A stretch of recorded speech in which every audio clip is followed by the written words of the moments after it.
বাংলাদেশের প্রধান বিচারপতি নিযুক্ত হইয়া সশ্রদ্ধ চিত্তে শপথ করিতেছি যে আমি আইন অনুযায়ী ও বিশ্বস্ততার সহিত আমার পদের কর্তব্য পালন করিব। প্রধান বিচারপতি সৈয়দ রেফাত আহমেদ আগামী ২৭ ডিসেম্বর অবসরে যাচ্ছেন। অবসরে যাওয়ার আগে তিনি দেশের বিচারকদের উদ্দেশ্যে ১৪ ডিসেম্বর বিদায়ী ভাষণ দেবেন। এই তথ্য সুপ্রিম কোর্টের আপিল বিভাগের বৃহস্পতিবারের সংবাদ বিজ্ঞপ্তিতে জানানো হয়।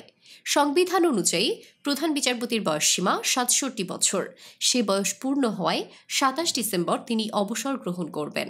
বিজ্ঞপ্তিতে বলা হয়, অবসরের আগে বিচার বিভাগীয় কর্মকর্তাদের উদ্দেশ্যে এটিই হবে তার শেষ ভাষণ।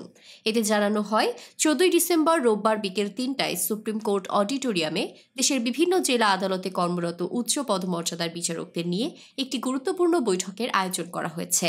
সেখানে প্রধান বিচারপতি দেশের সব জেলা জজ, মহানগর দায়রা জজ, চিফ জুডিশিয়াল ম্যাজিস্ট্রেট এবং চিফ মেট্রোপলিটন ম্যাজিস্ট্রেটদের উদ্দেশ্যে বিদায়ী অভিভাষণ প্রদান করবেন। ২৪-এর গণঅভ্যুত্থানের পর দেশের ২৫তম প্রধান বিচারপতি হিসেবে দায়িত্ব গ্রহণ করেন সৈয়দ রেফাত আহমেদ। হাইকোর্ট বিভাগের জ্যেষ্ঠ বিচারপতি হিসেবে তাকে ১০ আগস্ট নিয়োগ দেওয়া হয় এবং পরদিন তিনি শপথ নেন। দায়িত্ব নেওয়ার পর বিচার বিভাগের সংস্কার ও উন্নয়নে যে রোডম্যাপ তিনি ঘোষণা করেছিলেন, গত ১.৫ বছরে সেই পরিকল্পনার আওতায় নেওয়া পদক্ষেপগুলো এবং ভবিষ্যৎ সম্ভাবনা নিয়েই তিনি বিদায়ী ভাষণে আলোচনা করবেন বলে বিজ্ঞপ্তিতে উল্লেখ করা হয়।